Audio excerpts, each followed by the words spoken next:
নমস্কার বন্ধুরা, আমার আরেকটি ব্লগে আপনাদের স্বাগত জানাই। এরকম নরম তুলতুলে রসগোল্লা দেখলে কার না জিভে জল আসে? অবশ্যই আমার তো আসছেই। আপনাদেরও কি আসছে?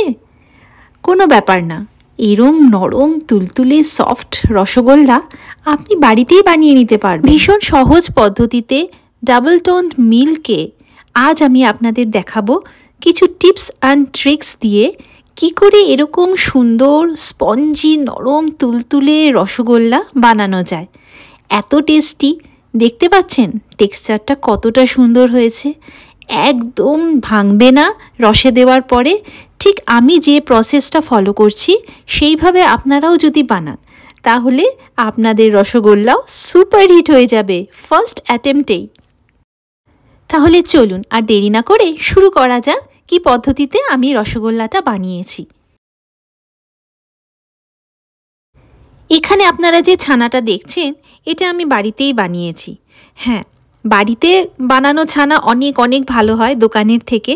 তবে যে ছানাটা বানিয়েছি ওটা আমি ভিনিগার ইউজ করেছি, লেবু নয়। লেবুর একটা গন্ধ থাকে তো সেই কারণে ভিনিগার ইউজ করেছি। তো আমি আপাতত বসিয়ে দিলাম এখানে রস মানে যে চিনির চাশনিটা বানানো হবে। তো রসগোল্লা বানাতে গেলে দু রকমের চাশনি বানাতে হয়, একটা একটু গাঢ় আর একটা হবে গাঢ়। চাশনিটাই বসিয়ে দিলাম যাতে এটা তাড়াতাড়ি ঠান্ডাও হয়ে যায়। সঙ্গে দিয়ে দিলাম কিছু এলাচ যাতে টেস্টটা ভালো আসে। আমি এখন ছানাটাকে ভালো করে চটকে নেব, ভালোভাবে ম্যাশ করতে হবে এটাকে ভীষণই ভালোভাবে, আস্তে আস্তে। আমি তো এখন একটা ছোট প্লেট নিয়েছি, এবার আমি এটাকে একটা বড় প্লেটে ট্রান্সফার করব এবং ট্রান্সফার করার পর ভালো করে মোটামুটি 9 থেকে 10 মিনিট ভালোভাবে ওটাকে ম্যাশ করতে হবে। ঠিক এইভাবে দেখুন আমি যেভাবে করছি, হাতের তালু দিয়ে ভালোভাবে এটাকে ম্যাশ করতে হবে। এই পর্যায়ে আমি এখানে খানিকটা হাফ চামচ ময়দা দিলাম মিশিয়ে। আমি কিন্তু কোনো বেকিং পাউডার এখানে ইউজ করছি না। ময়দা দেওয়ার পর আবারও খানিকক্ষণ ভালোভাবে ওটাকে মিক্স করে নেব ছানার সাথে। ছানা আর ময়দা ভালোভাবে মিশে গিয়ে আবার আমি ওটাকে ম্যাশ করে এইভাবে হাতের তালু দিয়ে দেখুন টেক্সচারটা কতটা পাল্টে গেছে, একদম সফট তুলতুলে নরম হয়ে গেছে। বেশি কিন্তু এটাকে ম্যাশ করা যাবে না, বেশি ম্যাশ করলে কি হবে, এটার যে বাটার বা ঘিটা আছে, ছানার যে ফ্যাটটা থাকে ওটা বেরিয়ে আসবে, তাহলে গোল্লাগুলো কিন্তু ভালোভাবে হবে না। এইভাবে দেখুন থালা থেকে নিজে থেকেই ছেড়ে যাচ্ছে, কি সুন্দর একটা শেপ। এখন আমি এটাকে সাইডে রেখে দিচ্ছি আর কড়াইতে চাপিয়ে নেব যে পাতলা যে রসটা তৈরি হবে চিনির চাশনিটা। এই যে এটা হচ্ছে কড়াইতে, যেটাতে আমি রসগোল্লার ছোট ছোট বলগুলোকে ফোটাবো। এইবার ওটা কড়াইতে বসিয়ে দিয়ে আমি এখানে ছোট ছোট বল তৈরি করতে লাগলাম। খুব সুন্দরভাবে হালকা হাতে আস্তে আস্তে প্রেশার দিয়ে বলগুলো বানাতে হবে।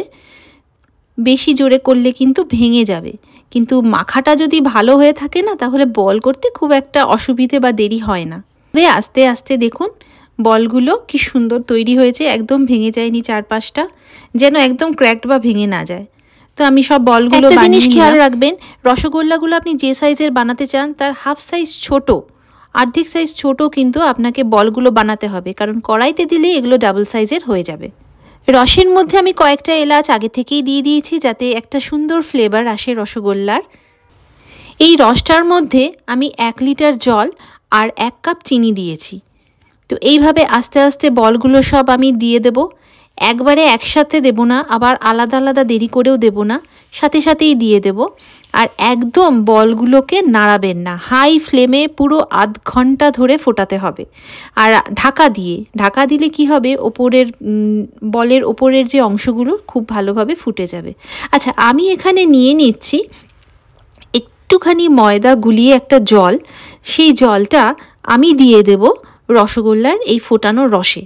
কারণ এটা দিলে কি হবে, অনেকটা ফেনা তৈরি হবে, যে কারণে রসগোল্লার ওপরের যে পোর্শনটা আছে ঢাকা চাপা দিলে খুব ভালোভাবে ওপরের পোর্শনটাও ভালোভাবে ফুটবে আর রসটা ভেতরে ঢুকবে। এই যে দেখুন, ঠিক এবার একটা জিনিস খেয়াল করেছেন কীরকম ডাবল সাইজের হয়ে গেছে রসগোল্লাগুলো, বড় বড়।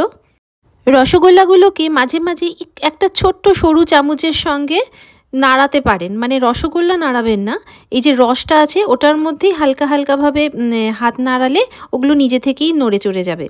তো আমাদের এই রসগোল্লা ফোটানো মোটামুটি রেডি হয়ে গেছে। তো এবার দেখুন টেক্সচারটা কত সুন্দর হয়েছে, ভীষণ সুন্দর হয়েছে। এইবার আমরা যে আগে গাঢ় রসটা বানিয়েছিলাম ওই রসের মধ্যেই আমি এই রসগোল্লাগুলোকে আস্তে আস্তে একটা একটা করে তুলে ওর মধ্যে দিয়ে দিই। এই গাঢ় রসের রসগোল্লাগুলোকে দিয়ে একদম রুম টেম্পারেচারে 6 ঘন্টা মিনিমাম রাখতেই হবে। যদি ভালো হয় 10 ঘন্টা রাখলে, ওভারনাইট রাখলে তো খুব ভালো হয়, আর তাহলে রসটা ভালো ঢুকবে আর একেবারে সফট তুলতুলে হয়ে যাবে। ভীষণ টেস্টি হয়েছিল খেতে, আমার ছেলে ভীষণ খুশি হয়েছিল খেয়ে। শুধু টেক্সচারটা দেখুন, একদম সুন্দর একটা হালকা হলদে কালার এসেছে। আমি আপনাকে এখানে ভেঙে দেখাচ্ছি, দেখুন কতটা সফট আর ভেতরটা কতটা জুসি হয়েছে। একদম পিওর ছানা তো, অসম্ভব সুন্দর খেতে হয়। একবার অন্তত বাড়িতে বানিয়ে দেখবেন, বাড়ির তৈরি রসগোল্লা দোকানের থেকে অনেক অনেক অনেক ভালো। ভিডিওটা যদি ভালো লাগে তাহলে চ্যানেলটাকে প্লিজ সাবস্ক্রাইব করে নিন আর লাইক শেয়ার কমেন্ট করতে ভুলবেন না। তাহলে দেখা হচ্ছে পরের ব্লগে, ভালো থাকবেন।